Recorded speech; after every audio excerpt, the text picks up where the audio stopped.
오늘 시간에는 믿음으로 하나님을 기쁘시게 하는 자라는 제목으로 하나님 말씀 증거하도록 하겠습니다. 오늘 히브리서 말씀을 보면 믿음의 모델로 에녹을 말씀을 하고 있습니다. 에녹이라고 하는 사람은 정말 특별한 사람입니다. 에녹은 죽지 않고 살아있는 상태로 하늘나라에 갔습니다. 죽지 않고 천국에 갔다. 너무나 엄청난 사실이지요. 대단한 일입니다. 그런데 히브리서 말씀을 잘 보면 에녹이 죽음을 경험하지 아니하고 살아있는 채로 천국에 갔다는 그 자체를 가지고 믿음의 사람이다, 대단한 사람이다 이렇게 말씀을 하고 있지 않습니다. 히브리서 말씀은 에녹을 평가하면서 에녹은 하나님을 기쁘시게 해드렸던 사람이었다. 그래서 에녹을 믿음의 사람이라고 말씀을 합니다. 에녹에게 어떤 모습이 있었을까요? 사실 창세기 말씀을 살펴보면 에녹의 이제 모습이 창세기에 나오는데 딱 4절밖에 나오질 않습니다. 아주 짧게 언급이 되고 있습니다. 그런데 그 에녹의 삶에 참 독특한 모습이 있습니다. 화면 보시고 창세기 5장 21절 이하의 말씀 저와 함께 합독해 보겠습니다. 시작. 에녹은 65세에 무두셀라를 낳았고 무두셀라를 낳은 후 300년을 하나님과 동행하며 자녀들을 낳았으며 그는 365세를 살았더라. 에녹이 하나님과 동행하더니 하나님이 그를 데려가심으로 세상에 있지 아니하였더라. 아멘. 이 짧은 구절 여러분들이 다시 한번 잘 보시고 특징적인 에녹의 모습이 무엇인지 한번 살펴보시기를 바랍니다. 에녹의 삶은요, 창세기에 딱 4절밖에 안 나옵니다. 아주 간단한 내용입니다. 그런데 에녹의 삶의 특징적인 모습이 뭔가 있습니다. 무엇일까요? 제일 중요한 것은 하나님과 동행했다. 이 내용이 2번이나 나오지요. 그리고 또 2번 나오는 내용이 하나 더 있습니다. 에녹이 누굴 낳았습니까? 무두셀라를 낳았다. 이 내용이 2번이나 나옵니다. 자 보시고요. 에녹이 무두셀라를 낳았다. 그리고 에녹이 하나님과 동행하는 삶을 살았다. 이것이 무슨 연관이 있는 걸까요? 그리고 이 삶이 어떻게 하나님을 기쁘시게 해드리는 삶이 될 수가 있었다는 것일까요? 제가 이번에 설교 준비하면서 에녹이 무두셀라를 낳았다라는 이 표현에 대해서 엄청나게 많은 해석적인 논란이 있다는 것을 제가 발견을 하게 되었습니다. 제가 핵심만 제가 그 해석에 대해서 말씀을 드릴게요. 어떤 해석은 예를 들어서 아더 핑크가 지은 창세기 강의 책을 읽어보면 무두셀라 이름을 이렇게 해석을 합니다. 그가 죽을 때에 그것 홍수가 임할 것이다. 즉 무두셀라 이름의 뜻이 뭐냐면 무두셀라가 죽게 될 때에 이 땅에 그것 홍수 심판이 임할 것이다 라고 되어 있다는 것입니다. 그리고 성경을 실제로 살펴보면 참 놀라운 것이요, 무두셀라가 969세를 살고 죽습니다. 그런데 무두셀라가 죽은 그 해에 노아의 홍수 사건이 일어나게 됩니다. 그래서 이 해석에 근거를 해서 에녹이 무두셀라를 낳았을 때에 하나님께서 세상을 심판하실 것이라는 계시를 이제 받았다는 겁니다. 그래서 에녹이 무두셀라 낳고 나서 하나님과 동행하면서 살았다 이렇게 해석을 합니다. 사실 이 해석을 들으면 충분히 그럴듯하고 또 일리가 있어 보입니다. 그리고 또 아더 핑크라는 분은요, 개혁주의 신학을 갖고 계신 분입니다. 보수적인 신학을 갖고 계신 분이고 책도 많이 쓰셨고 또 성경 교사이기도 했습니다. 신학자이기도 했지요. 그런데 제가 이제 아더 핑크가 무두셀라 이름을 그가 죽을 때 그것 홍수가 임할 것이다 라고 한 그 부분을 제가 직접 살펴봤습니다. 직접 책을 제가 인터넷에서 구입까지 해서 살펴봤습니다. 그런데 왜 그렇게 무드셀라 이름이 해석되는지 충분한 근거가 없습니다. 그냥 그 내용만 있을 뿐입니다. 무드셀라 이름이 그가 죽을 때 그것 홍수가 임할 것이다 라는 뜻이다. 히브리어 원어적인 해석도 하나도 없고 역사적인 근거도 하나도 없습니다. 그래서 제가 봤을 때는 아더 핑크가 이 무드셀라 이름을 해석하면서 그가 죽을 때 그것 홍수가 임할 것이다. 그리고 에녹이 무드셀라 나오면서 계시를 받았고 그래서 남은 삶을 하나님과 동행하면서 살았다. 이렇게 해석하는 것은 좀 무리가 있는 것 같습니다. 여러분 인터넷을 살펴보잖아요. 이런 해석을 누가 받아들이고 있냐면 박윤식 그 구속사적 해석을 하는 그 이단 측에서 이런 해석을 사용을 하고 있습니다. 그리고 인터넷에 보면 이 아더 핑크의 해석을 그대로 따라가는 해석이 상당히 많이 있다는 것을 발견하게 됩니다. 제가 다른 주석들을 살펴봤는데요. NICOT 주석이 있습니다. 빅터 해밀턴이 지은 아주 권위적인 주석인데 거기에 보면 조금 더 설명이 자세하게 되어 있습니다. 이 무드셀라라는 이름의 뜻은 뭐냐면요, 창의 사람이라는 뜻을 가지고 있습니다. 이 무드라고 하는 게 마투, 사람, 성인, 어른, 남자라는 뜻이고, 이 쉘라흐라는 뜻이 무엇이냐면 창, 칼 이런 뜻을 가지고 있는 거예요. 그리고 쉘라흐라고 하는 이름의 뜻 안에 라라는 것이 당시 가나안의 신 이름이 될 수 있기도 한다고 합니다. 그러니까 쉘라흐의 사람이라는 이런 뜻을 가지고 있는 것이죠. 또 제가 옥스퍼드 주석도 살펴봤습니다. 옥스퍼드 주석은 히브리어 원어를 중심으로 하는 해석인데 역시나 거기에서도 무드셀라, 마투쉘라흐를 어떻게 해석하냐면 창의 사람 이렇게 단순하게 해석을 합니다. 그러므로 사실상 이 무드셀라 이름은요 해석하기가 상당히 어려운 이름입니다. 그렇다면 에녹이 무드셀라 낳고 나서 하나님과 동행하는 삶을 살았다. 이것을 어떻게 저희가 해석을 해야 될까요? 왜 그게 하나님을 기쁘시게 했던 삶이 될 수가 있었던 것일까요? 가장 좋은 해석은 성경을 가지고 해석을 하는 것입니다. 화면 보시고 유다서 1장 14절과 15절 말씀 같이 봉독해 보겠습니다.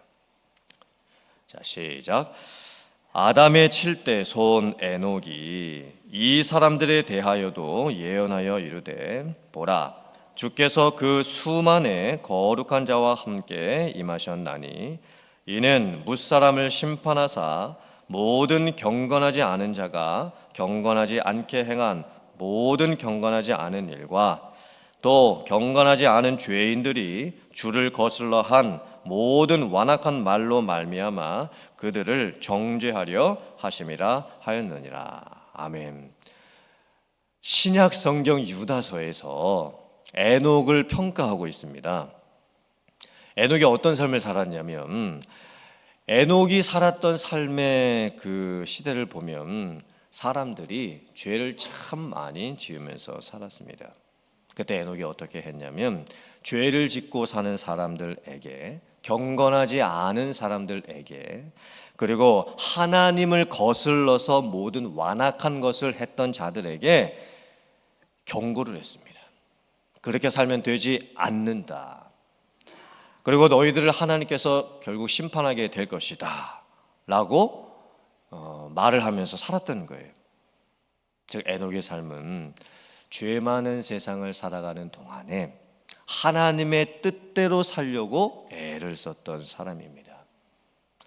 어떻게 하면 이 세상 속에서, 죄 많은 세상 속에서 하나님과 동행하면서 하나님의 뜻을 헤아리고 하나님을 기쁘시게 할까, 그 마음을 가지고 에녹은 살았습니다. 그리고 죄를 짓는 사람들에게, 경건하지 않은 사람들에게, 하나님을 대적하는 사람들에게 하나님을 믿고 사는 것이 무엇인지를 보여주면서 살았던 것입니다. 이게 바로 에녹의 삶이었습니다. 그러므로 에녹이 하나님과 동행하는 삶을 살았다. 이 의미는요, 그냥 뭐 편하게 하나님과 함께하고 아무 일도 없는 상태에서 하나님과 좋은 관계 맺으면서 살았다, 이런 뜻이 아닙니다. 에녹이 하나님과 동행하는 삶을 살았다는 뜻은 죄를 멀리하는 삶, 죄와 싸우는 삶, 죄에 대한 심판을 선포하는 삶, 세상 속에서의 경건한 삶이었습니다. 하루하루를 사는데 하나님의 뜻대로 살아가고 하나님이 원하시는 대로 살았던 거예요. 하나님에 대한 묵상도 많이 했겠죠. 하나님의 은혜에 대해서 감사했을 겁니다. 그리고 죄를 궁극적으로 심판하실 하나님에 대한 두려움으로 살았을 것입니다. 이것이 에녹의 삶이었습니다. 하나님과 동행하는 삶. 그리고 그 모습을 하나님께서 보시고 기뻐하셨던 겁니다. 그래서 하나님께서 에녹에게 주셨던 최고의 상급이 무엇이었을까요? 에녹이 죽지 않고 천국에 간 것입니다. 하나님께서 에녹을 데려가셔서 더 이상 에녹이 이 세상에 있지 않게 되었습니다. 에녹이 죽음을 경험하지 않고 천국에 갔다. 이 의미가 무엇일까요? 아담 이후 태어나는 모든 사람들은 다 죄인으로 태어납니다. 죄의 형벌은 죽음이었습니다. 육체적으로 죽을 수밖에 없고 또 영적으로도 하나님과의 관계가 깨져서 죽을 수밖에 없습니다. 모든 사람은 죽어야 합니다. 그런데 에녹은 그 죽음의 형벌이 면제가 되었습니다. 그러므로 에녹이 죽지 않고 천국에 갔다라는 의미는 하나님께서 에녹을 보셨을 때에 하나님이 인정하실 만한 삶이 있었다는 거예요. 그리고 궁극적으로 믿음이 있었다는 것입니다. 그래서 그 믿음에 합당한 상급을 하나님께서 에녹에게 주셨습니다. 그렇다면 오늘 말씀을 보고 저와 여러분들은 어떻게 살아야 하는 것일까요? 우리는 어떻게 하면 하나님을 기쁘시게 해드릴 수 있는 삶을 살 수가 있을까요? 하나님을 기쁘게 해드리는 것은 딱 두 가지입니다. 오늘 말씀을 보면 먼저는 하나님이 계신 것을 믿고, 그리고 하나님께서 우리에게 상 주시는 분이시라는 것을 믿고 사는 것입니다. 하나님의 계심, 하나님의 존재, 하나님의 함께하심을 내가 믿는 것입니다.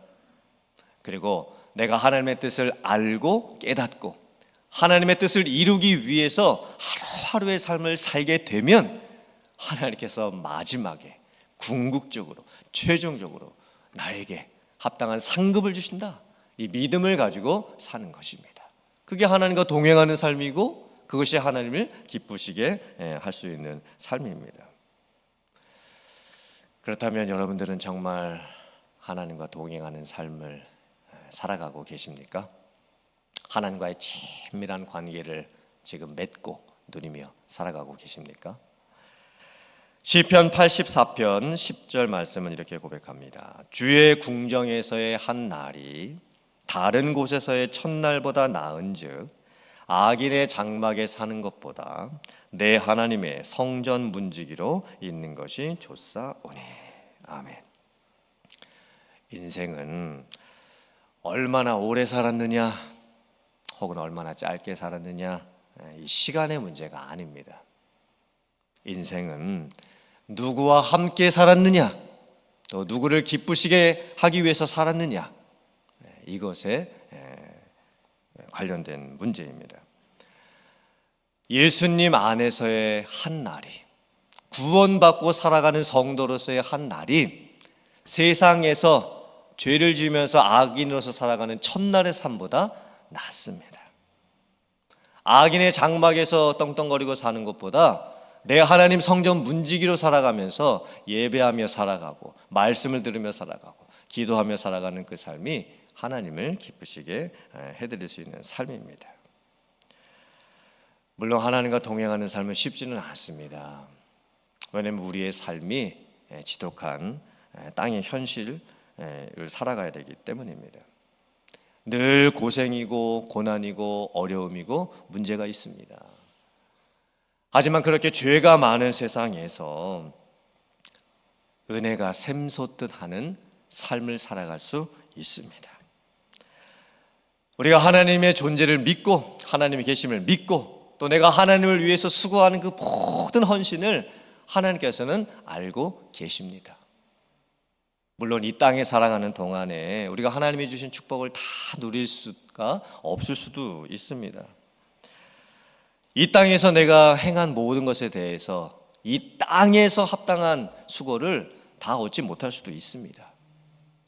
아무리 믿음으로 살고 아무리 주님을 위해서 헌신하는 삶을 살고 그래도 이 땅에서 내가 원하는 축복을 다 누리지 못할 수도 있습니다. 하지만 내가 하나님이 계신 것을 믿고 또 하나님께서 나에게 상 주실 것을 믿으면서 하나님을 위해서 살았던 그 삶은 하나님께서 최종적으로 마지막 날이 되면 궁극적으로 그에 대한 합당한 상급을 허락해 주시는 줄 믿습니다. 하나님께서 이 에녹의 삶을 통해서 보여주셨던 이 삶을 정말 우리들이 본받고 살아가면 좋겠습니다. 그리고 저와 여러분들도 하나님과 동행하는 삶, 하나님을 기쁘시게 해드릴 수 있는 삶, 그리고 하나님이 주실 그 마지막 상급을 바라보면서 하나님께서 맡겨주신 그 모든 사명들을 다 감당해 갈 수 있는 여러분들 다 되실 수 있기를 주님의 이름으로 축원합니다. 아멘.